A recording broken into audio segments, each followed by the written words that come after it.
മലയാളികൾക്ക് ഒന്നടങ്കം സുപരിചിതമാണ് big boss season 6-ൽ നിന്ന് കഴിഞ്ഞ ആഴ്ച എവിക്റ്റായ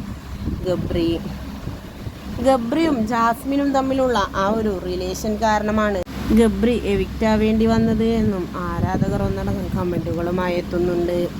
പക്ഷേ ഇരുവരും തമ്മിലുള്ള ആ ഒരു റിലേഷൻ നെഗറ്റീവായിക്കൊണ്ടാണ് ആരാധകരിലേക്ക് എത്തിയത് എന്നതാണ് വാസ്തവം. ഇരുവരും ഫേക്ക് കോംബോ കളിക്കുകയാണ് എന്നും ഇരുവരുടെയും ആ ഒരു സ്ട്രാറ്റജി ഇഷ്ടമല്ല എന്ന് പറഞ്ഞെത്തുന്നവരുടെ എണ്ണവും കുറച്ചൊന്നുമല്ല. എന്തു തന്നെയായാലും കഴിഞ്ഞ ആഴ്ചയിലായിരുന്നു ഗബ്രി എവിക്റ്റായത്. അത് ജാസ്മിനെ വളരെയധികം ഡിപ്രഷനിലാക്കുകയും പിന്നീട് ജാസ്മിൻ ബിഗ് ബോസ് ഷോയിൽ പറഞ്ഞിരുന്ന കാര്യമായിരുന്നു. ഒരാഴ്ചയ്ക്ക് ശേഷവും ഗബ്രി ബിഗ് ബോസിലേക്ക് തിരിച്ചു വന്നിട്ടില്ല. അവൻ സീക്രട്ട് റൂമിൽ ഇല്ല എന്നുണ്ടെങ്കിൽ ഞാൻ ബിഗ് ബോസിൽ നിന്ന് ഇറങ്ങുമെന്നായിരുന്നു ജാസ്മിൻ പറഞ്ഞത്.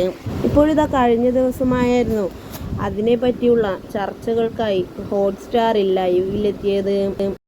ഗബ്രി തിരിച്ച് ബിഗ് ബോസിലേക്ക് കയറുമോ ഇല്ലേ എന്ന ചോദ്യത്തിന് ഉത്തരവുമായാണ് ഹോട്ട്സ്റ്റാറിൽ ലൈവിലെത്തിയത്.